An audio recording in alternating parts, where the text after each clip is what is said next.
We've talked about Jerry Jeudy's improvement since Jameis Winston over. It really goes all the way across the receiving corps.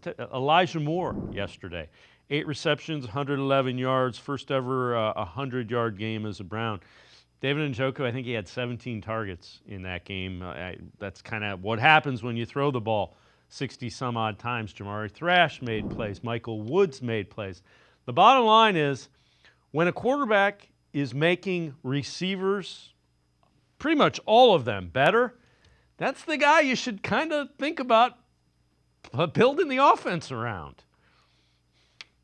Well, especially if that's so. We've all seen what happens, and I've done this in my career where you try different things because of what is going on. And I've said this before: you can only fix what you know as a football coach, and that's kind of where Kevin Stefanski's at right now. It's his job on the line, his reputation. So they're kind of getting back to what he does with the play action.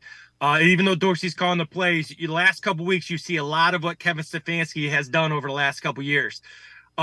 Yes, and that's the bottom line. Is just like with Joe Flacco. Winston's playing at a high level. If he doesn't have those turnovers last night, he has a historically good Monday Night Football game, and he played really well. And the bottom line is, for me though, is they lost, and you have to take the good. But the bottom line is you lost, and I'm never a believer in that you learn from a loss, or you get better from a loss. But you learn from a win, and you gotta. And there's no moral victory, especially at the NFL level. These guys get paid a lot of money, and they get paid to win. So, I think Jameis Winston right now, you can see, this is kind of what we thought the Browns would be like. They would be in every game.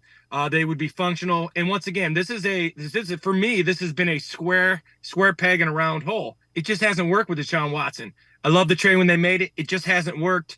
What they're going to do moving forward is going to be very interesting to all of us. But I think Jameis Winston has to be a part of those plans regardless. Yeah, I'm with you. The only thing I ever learned from losing is I didn't like it. That's about the only thing you ever learn when you lose. It's something.